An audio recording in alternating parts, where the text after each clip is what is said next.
Abraham হারান দেশে বাস করত। ঈশ্বর বললেন, আব্রাহাম, আমি চাই তুমি হারান ছেড়ে অন্য কোথাও যাও। কিন্তু ঈশ্বর আব্রাহামকে কোথায় যেতে হবে তা বলেননি। ঈশ্বর বললেন, আমাকে বিশ্বাস করো। ঈশ্বর বললেন, তুমি এই দেশ ছাড়ো, আমি তোমার বংশকে এক মহান দেশ দেব। তা কিভাবে সম্ভব?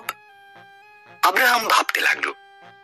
তার স্ত্রী সারার অনেক বয়স হয়েছিল, তাই সে সন্তানের জন্ম দিতে অক্ষম ছিল। কিন্তু ঈশ্বর বললেন, আমাকে বিশ্বাস করো। ঈশ্বর বললেন, যেখানে যেতে বলছি সেখানে যাও, এবং আকাশের তারাদের থেকেও তোমার বংশধরের সংখ্যা বেশি হবে। তাদের মাধ্যমে সমস্ত পৃথিবী আশীর্বাদ লাভ করবে। আমাকে বিশ্বাস করো। আর তাই আব্রাহাম ঈশ্বরের প্রতি বিশ্বাস রাখল। সে তার স্ত্রী সারা, ভাইপো লোট আর যা কিছু তাদের ছিল সেই সব নিয়ে ঈশ্বরের আদেশ মতো কনান দেশে পৌঁছল। সেখানে পৌঁছে আব্রাহাম সিকিম প্রদেশে বসবাস শুরু করল।